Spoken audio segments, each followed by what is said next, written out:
தன் ஆவியை அடக்காத மனுஷன் மதிலிடிந்த பாழான பட்டணம் போல் இருக்கிறான். நீதிமொழிகள் 25வது அதிகாரத்தில் உள்ள கடைசி வசனம். அந்த காலத்தில் ராஜாக்கள், சாலோமன் ராஜா வாழும் பொழுது ஒரு பட்டணம் பாதுகாப்பாக இருக்கணும்னா அந்த பட்டணத்தில் உள்ள மக்கள் சமாதானமாக தங்களுடைய வாழ்க்கை முறை சந்தோஷமாக ஒரு ஒற்றுமையாக அவங்க வாழணும் அப்படின்னா இந்த பட்டணத்தினுடைய மதில் சுற்றி கட்டப்பட்ட அந்த சுவர் ரொம்ப ரொம்ப முக்கியம்.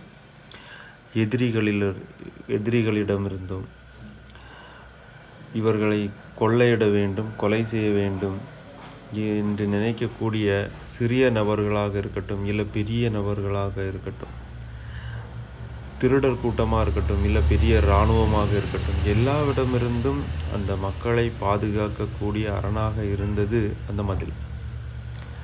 ஸோ அதை ஒப்பிட்டு ஆண்டவர் நம்மக்கிட்ட சொல்கிறாரு, தன் ஆவியை அடக்காத மனுஷன் மதில் இடிந்த பாழான பட்டணம் போல் இருக்கிறான். எப்படி அந்த மதில் இடிந்து கிடந்துச்சுன்னா யார் வேணாலும் அந்த பட்டணத்தில் போய் அவங்க தங்களுடைய தேவையும் ஆசையும் நிறைவேற்றி கொள்வார்கள். அப்போ அந்த பட்டணத்தில் வாழுகிற மக்களுக்கு எந்த ஒரு பாதுகாப்பும் இருக்காது, சமாதானம் இருக்காது, அவர்கள் ஒரு பலகீனமாக தான் இருப்பாங்க. ஸோ அந்த மாதிரி நம்முடைய மனதின் சிந்தனைகளை, எண்ணங்களை நாம் அடக்கி நாம் வாழாவிட்டால், நம்முடைய சிந்தனை கிறிஸ்துவுக்கு பிரியமில்லாத, கிறிஸ்துவை மகிமைப்படுத்தாத, மற்றவர்களுக்கு நன்மை செய்யாத சிந்தனையாக இருக்குமே ஆனால் அவை நமக்கு தீமையை செய்யும். நம்முடைய இருதயத்தின் சாந்தி, சமாதானத்தை, நம்முடைய பரிசுத்தத்தை, நமக்கு கடவுளுக்கும் உள்ள உறவை இவை சீர்குலைக்கும். ஸோ இப்படிப்பட்ட இந்த எண்ணங்கள்லேருந்து நம்மை பாதுகாக்கக்கூடிய பதில் தன் ஆவியை அடக்குவது, இச்சை அடக்கம். பரிசுத்த ஆவியானவர் பூமியில் இருக்கக்கூடிய நமக்கு அவர் கொடுக்கக்கூடிய கனிகளில் ஒன்று இந்த இச்சை அடக்கம்.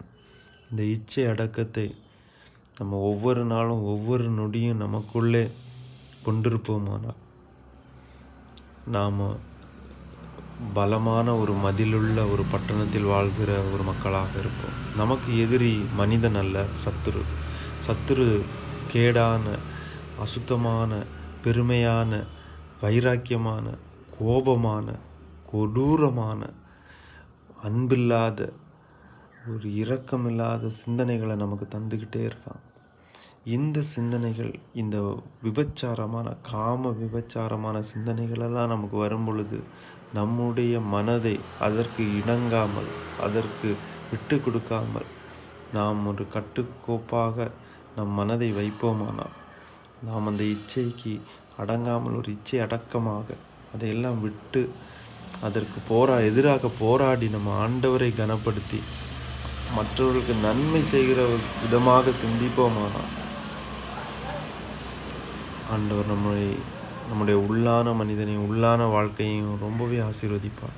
நம்முடைய உள்ளான மனிதன் ஆசீர்வதிக்கப்படப்பட, சமாதானப்படப்பட நம்முடைய வெளிப்புற வாழ்க்கையும் மற்றவர்களோடு வாழக்கூடிய வாழ்க்கையும் சந்தோஷமாகும்.